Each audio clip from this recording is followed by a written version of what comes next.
So I gave an example of problems like this actually before too, or just like kind of a preview of it.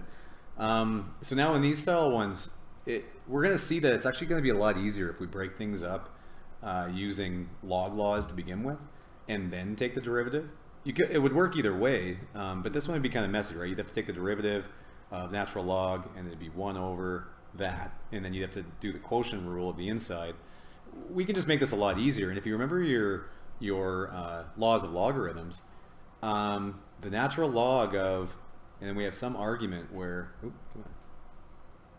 come on, all right. So it's this function divided by this function.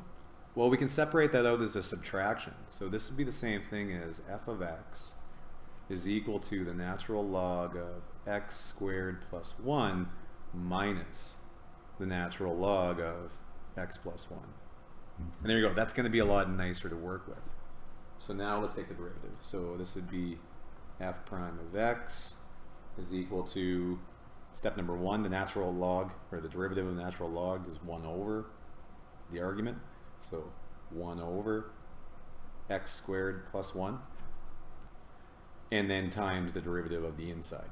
Chain rule here. So 2x minus, and then similar thing going on here, right? 1 over x plus 1, and then times the derivative of the inside would just be 1 in this case.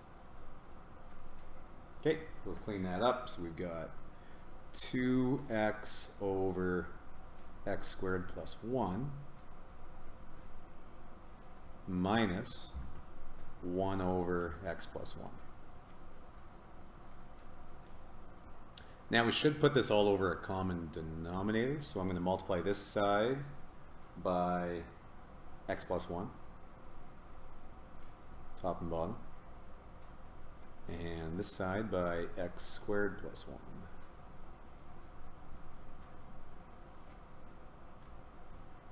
Okay, so then if you expand that out, we get 2x squared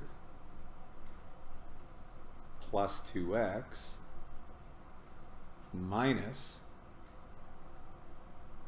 x squared. And then remember when you put this in, right, we're subtracting this. So minus x squared and then minus 1, right? Not plus anymore. Okay. Okay, and then that's all over our common denominator now. So that'd be x squared plus 1 times x plus 1.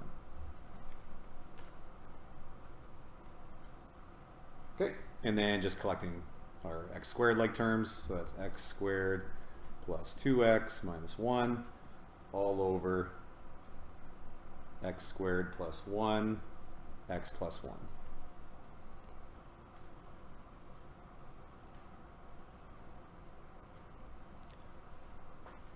Okay, so in this one, let's use some exponent laws again, or some log laws, I mean. So we'll write this out as the natural log of, and I'm going to split them up right here, right, because this is being multiplied, those two terms. Okay, so natural log of, and instead of the square root, let's write this as 8x and then to the power of a half. Okay. And then this would be plus, right, because we're multiplying, so log laws we would add. So this would be the natural log of tan x, and again I'm going to write it like this, tan x squared.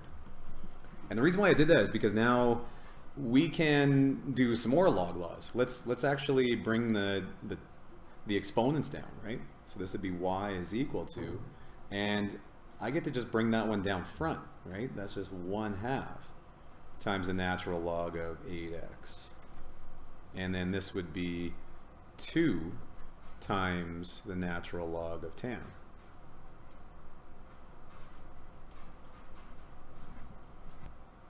All right, so now we'll say y prime. So the 1/2 just gets to hang out, times, and then this would be 1 over 8x, and then times the derivative of the inside, so that would just still be 8. So if you like, we can cancel that now if we want. Okay, and then moving on, so then we have 2 times, and then this would be 1 over tan x, and then times the derivative of tan x. So secant squared x. Now let's write this out to see if there's anything that we can cancel here, right? So far this first one simplified out nicely. That's 1 over 2x plus, and then this would be 2 times, and then 1 over tan, that's just really cotan. So that would be same thing as cos x over sine x times, and then this would be 1 over cos squared x. Okay, meaning that we can cancel one of our coses. So y prime is equal to, let's just see what we have going on here now, 2x plus, and then that's just 2 over sine x cos x. Okay, so then that really is it. So let's just write it over a common denominator now. Okay, so let's multiply this side by sine x cos x, top and bottom. Okay, and then the other one would be 2x, top and bottom. All right, so we get sine x cos x plus 4x all over our common denominator of 2x times sine x cos x. And there you go.